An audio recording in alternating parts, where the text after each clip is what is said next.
We started, actually my sister and brother-in-law started it. They had, after they got married, they had a 2-bedroom apartment, and they used their spare bedroom for the start of the office. And what, like, where was this at? Like, that was in Hermiston. Oh, Hermiston. That was, oh my goodness, that was about 50 years ago, early 70s. And then I was working in Seattle, and I came down in 1980 and became a partner till I retired in 2012. So like 30 years?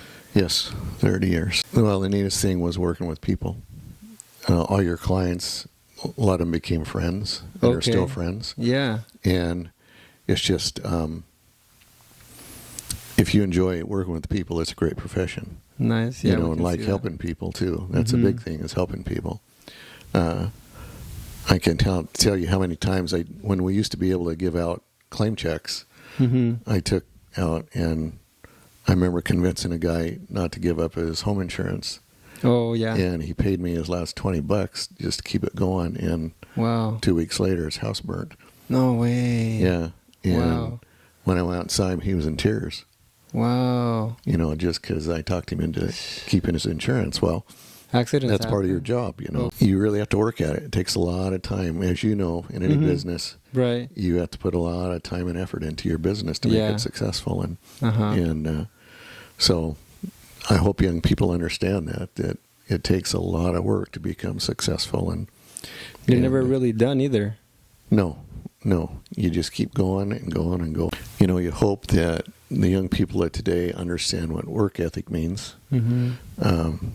I started working in the 8th grade, and then I never quit really until I got out of the service. I took a month off and then went right back to work, and then graduated from college and started from there and just kept going.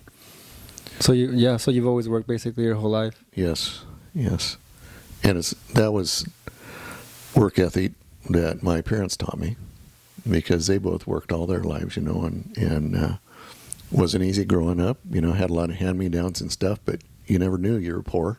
Yeah.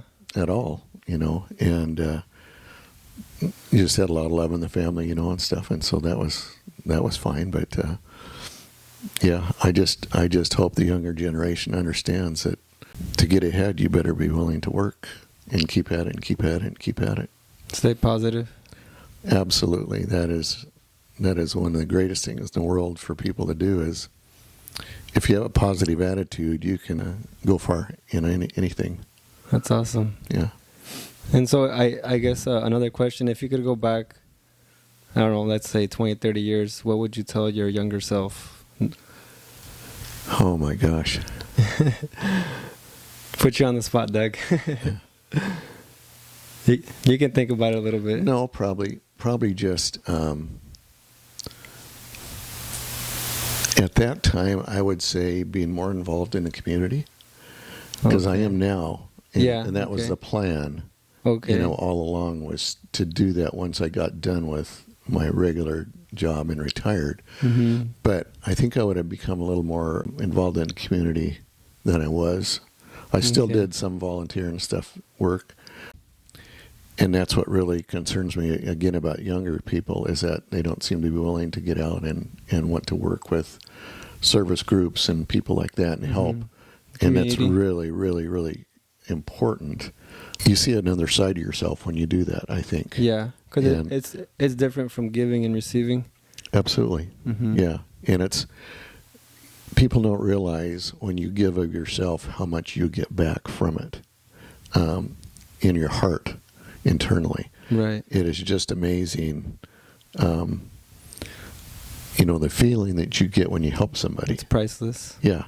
And it's not like somebody handing a $100 bill, you know, that can be gone in 5 seconds. Right. You know? But the memories that you get from helping people, you know, they'll last forever.